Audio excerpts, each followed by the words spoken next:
म्रियमाणस्य का मतलब होता है जो मरणासन्न है, जो मरेगा। तो इस धरा पर जो भी आया है हम सबको मरना है और 7 दिन में एक दिन ही सबको जाना है। परीक्षित को 7 दिन का श्राप लगा हुआ है।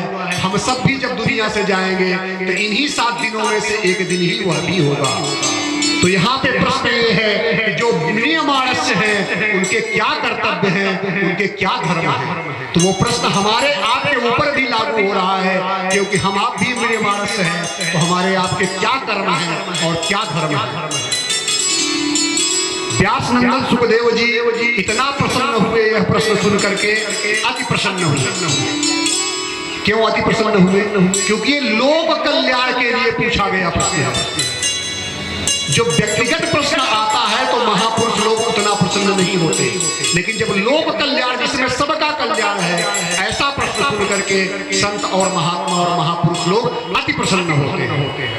तो चूंकि म्रियमाणस्य किम कर्तव्यम, जो म्रियमाणस्य है उनके कार्य क्या है, कर्म धर्म क्या है, ऐसा प्रश्न सभी लोगों के लिए था, सार्वजनिक था। इसलिए सुखदेव जी भगवान प्रसन्न हो गए और क्या कहते हैं, वरीयान सते प्रश्न कृतो लोकहितम नृप आत्मवित सम्मतः पुरुषा श्रोतव्यादिषु यः परः। देखिए परीक्षित जी के मुंह से पहला शब्द क्या निकला, वरीयान एसते प्रश्न। जो वह शब्द है वकार, ये ब्रह्म का बीज है। जितने भी शब्द बने हैं ये ब्रह्मांड में कहीं न कहीं असर करते हैं। इसीलिए मंत्रों में शक्तियां होती हैं, क्योंकि ये मंत्र जो शब्द है वो ब्रह्मांड में उनका संबंध होता है। तो वह शब्द जो है वकार है, ये ब्रह्म का बीज है। वह माने ब्रह्म, वह शब्द ब्रह्म का बीज। रामचरितमानस का पहला शब्द क्या है? रामचरितमानस का पहला क्या है शब्द? वर्णानाम रथ संग। रामचरितमानस का अंतिम अक्षर क्या है? मानवाह। तो वह का प्रारंभ माने ब्रह्म से प्रारंभ। तो वह शब्द जो वकार है वो ब्रह्म का बीज है। इसलिए शुरुआत किया सुखदेव जी ने, वरीयान सते प्रश्न कृतो लोकहितः नृप। हे राजन, तुम्हारे द्वारा पूछा गया प्रश्न सार्वजनिक है। आत्मज्ञानी महापुरुष ऐसे प्रश्न का बड़ा आदर करते हैं। राजेंद्र, जो गृहस्थ लोग होते हैं, जो घर गृहस्थी में फंसे हुए हैं, काम धंधों में उलझे हुए हैं, वे लोग अपने स्वरूप को नहीं पहचानते हैं, क्योंकि उनके लिए हजारों बातें कहने सुनने सोचने ऐसी रहती है, लेकिन उनकी सारी उम्र यों की यों बीत जाती है। या तो काम धंधे के बोझ से सारी उम्र बीतती है और उनकी रात या नींद में जाती है, या स्त्री प्रसंग से कटती है, और जो दिन होता है धन की हाय हाय कुटुंबियों का भरण पोषण में समाप्त हो जाता है। संसार में जिन्हें अपना अत्यंत घनिष्ठ संबंधी कहा जाता है, वे शरीर किसके हैं? पुत्र के होते हैं, स्त्री आदि ये कुछ नहीं है, सब असत हैं। परंतु जीव उनके मोह में ऐसा पागल हो जाता है कि रात दिन मृत्यु के ग्रास को देखते हुए भी वो कुछ भी चेतता नहीं है। तस्माद् भारत सर्वात्मा भगवान श्रोतव्यः कीर्तितव्यश्च स्मर्तव्यश्चेक्षता भयम्। क्या मार्ग बताते हैं सुखदेव जी कि हे राजन, समस्त जो धरती पे प्राणी है सब म्रियमाण हैं, और क्या करना चाहिए? तो पहले बोलते हैं श्रोतव्यः, भगवान की कथाओं का श्रवण करो। श्रोतव्यः, कान से श्रवण करें। अब आप सोचेंगे सुनने से क्या होता है, तो आपको मैं एक प्रमाण देता हूं कि सुनने से क्या होता है। आज आप जो भी हैं, जैसे भी हैं, सुनने के वजह से आपको समाज अच्छा कहता है, बुरा कहता है, परिवार अच्छा कहता है, बुरा कहता है, जो भी आप बने हैं आप सुनने के वजह से बने हैं। छोटा बच्चा जन्म लेता है, संसार सागर में कुछ भी उसको पता नहीं है, लेकिन बड़ा होने पर पता कहां से चलता है? या तो कान से सुनता है या आंख से देखता है। सुनते सुनते अगर आपने बोल दिया बच्चे को कि उस पेड़ में भूत है, पहले वो छोटा बच्चा भूत प्रेत नहीं जानता था, किसी से सुन लिया कान से भूत है, तो उसके कान से अंदर मस्तिष्क में जाके बैठ गया जो चिप लगी हुई है, ये भूत नाम की कोई चीज होती है। तो जो इंसान जो कुछ भी अपने जीवन में बनता है, सबसे अहम रोल इसी का है, कान से सुनने का। तो श्री सुखदेव जी कहते हैं कि भगवान की कीर्ति को सुनो, कीर्तितव्यस्य, उनकी कीर्तियों को सुनो, स्मर्तव्यस्य, उनका स्मरण करो, और स्मरण करते करते अभयता को प्राप्त करो, अभय हो जाओ। तो भगवान की कीर्ति को सुनो, स्मरण करो, क्योंकि जो सुनता है और जो सुनाता है, सुनने वाले का ज्यादा फायदा होता है। सुनने वाला आनंद सागर में डूब सकता है, सुनाने वाला नहीं डूब सकता। सुनने से ज्यादा फायदा होता है, सुनाने से नहीं होता।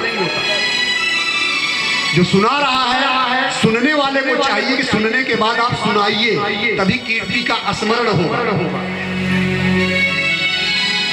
तो श्रोतव्य कीर्तितव्यश्च स्मर्तव्यश्च चेतताभ्यम, सुनो, उनको कीर्तियों को गाओ, स्मरण करो, और अभयता को प्राप्त करो, क्योंकि जाने बिनु न होई प्रकृति।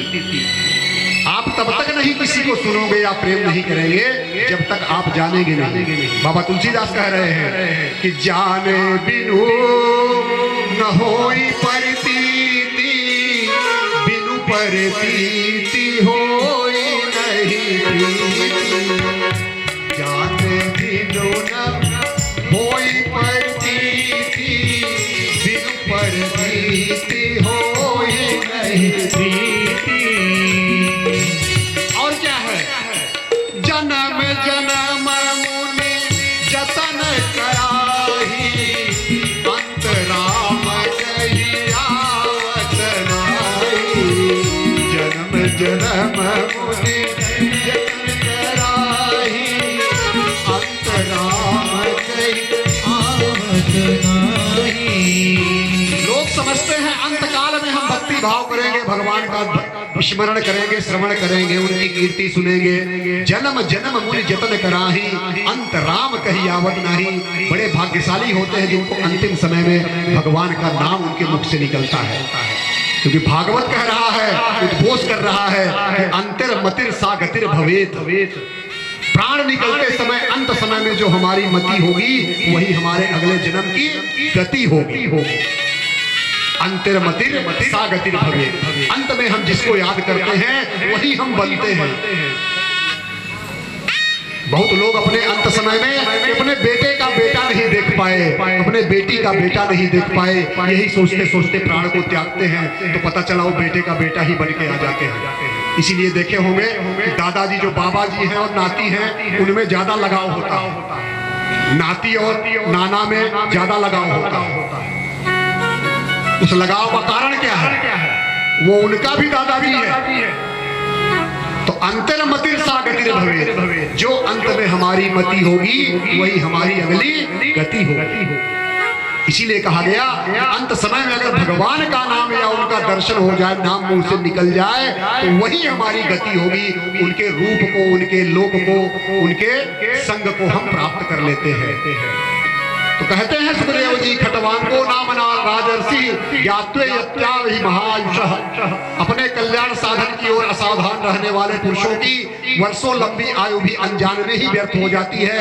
खटवांग नाम के राजा थे, उनके पास समय केवल 2 घड़ी का था। 2 घड़ी में ही सब कुछ त्याग करके अभयत्व को प्राप्त कर गए। तुम्हारे पास तो राजन 7 दिन है, 7 दिन तो बहुत होते हैं।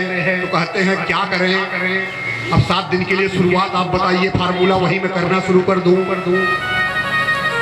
तो जो आपने बताया कि भगवान की कीर्ति को सुनना है, श्रवण करना है, स्मरण करना है और अभयता को प्राप्त करना है, तो करें क्या?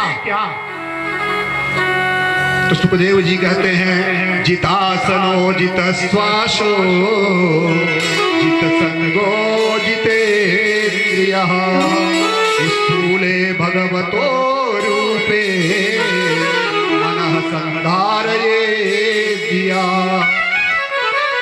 कहते हैं सुखदेव जी, जितासनो, ये प्रश्न परीक्षित के लिए नहीं है, बार बार बता रहा हूं, ये प्रश्न हम सब के लिए है। तो हम सबको क्या करना चाहिए? सबसे पहले करना क्या है? मुख्य कार्य भगवान की कीर्ति को सुनना है, स्मरण करना है और अभयता को प्राप्त करना है। अब उसकी क्रिया क्या है? तो क्रिया के बारे में सबसे पहले कहा गया जितासनो।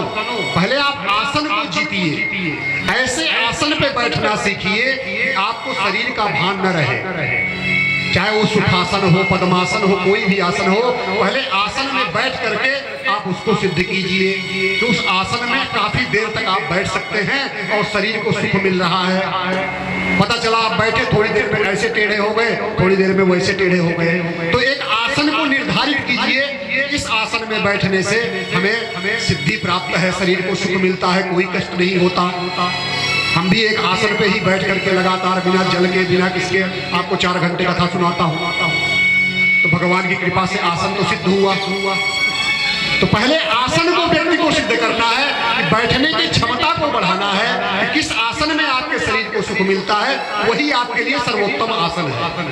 उसके बाद कहा गया जित श्वासो, अपनी श्वास को जीतिए। समझिएगा, श्वास का संबंध मन से है और श्वास की क्रिया को ही प्राणायाम कहा जाता है। जो प्राणायाम बताते हैं वो श्वास की क्रियाओं को ही प्राणायाम कहते हैं। और श्वास का संबंध किससे है? मन से। और हमारे आपकी समस्या का कारण कौन है? मन है। मन ही बंधन और मुक्ति का कारण है। एक ही चाबी है, इधर करेंगे ताला बंद, उसी चाबी को इधर कर देंगे ताला खुल जाएगा। चाबी एक ही है। तो इस शरीर रूपी ताले का मन रूपी एक ही चाबी है। ऐसे किए हुए हैं, बंधन का कारण बना हुआ है। इधर को घुमा देंगे, यही मन आपको मुक्ति प्रदान कर देगा। तो कहा गया जित श्वासो, श्वास को सिद्ध करो आप। ध्यान दीजिएगा, जब हम गुस्से में होते हैं तो सांसें गरम गरम चलती है और तेजी से चलती है। तो श्वासों का संबंध मन से है। श्वास ही क्रोध भी लाती है। आप क्रोध करिए, उसी समय राम राम करिए, दोनों एक साथ नहीं हो सकता। आप किसी से गाली झगड़ा कीजिए और राम राम करते हुए पिटाई कीजिए, दोनों काम साथ में नहीं होगा।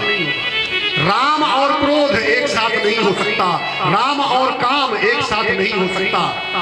राम और लोभ एक साथ नहीं हो सकता। आप चोरी भी करें और राम राम भी करें, हो ही नहीं सकता। गुस्सा करें और राम राम करें, हो ही नहीं सकता। काम के अधीन हैं और राम राम कर रहे हैं, एक साथ हो ही नहीं सकता। तो श्वासों के द्वारा अपने मन को कंट्रोल करें। तो श्वासों के लिए सबसे बढ़िया बताया गया है पूरक कुंभक रेचक विधि। एक विधि का मैं नाम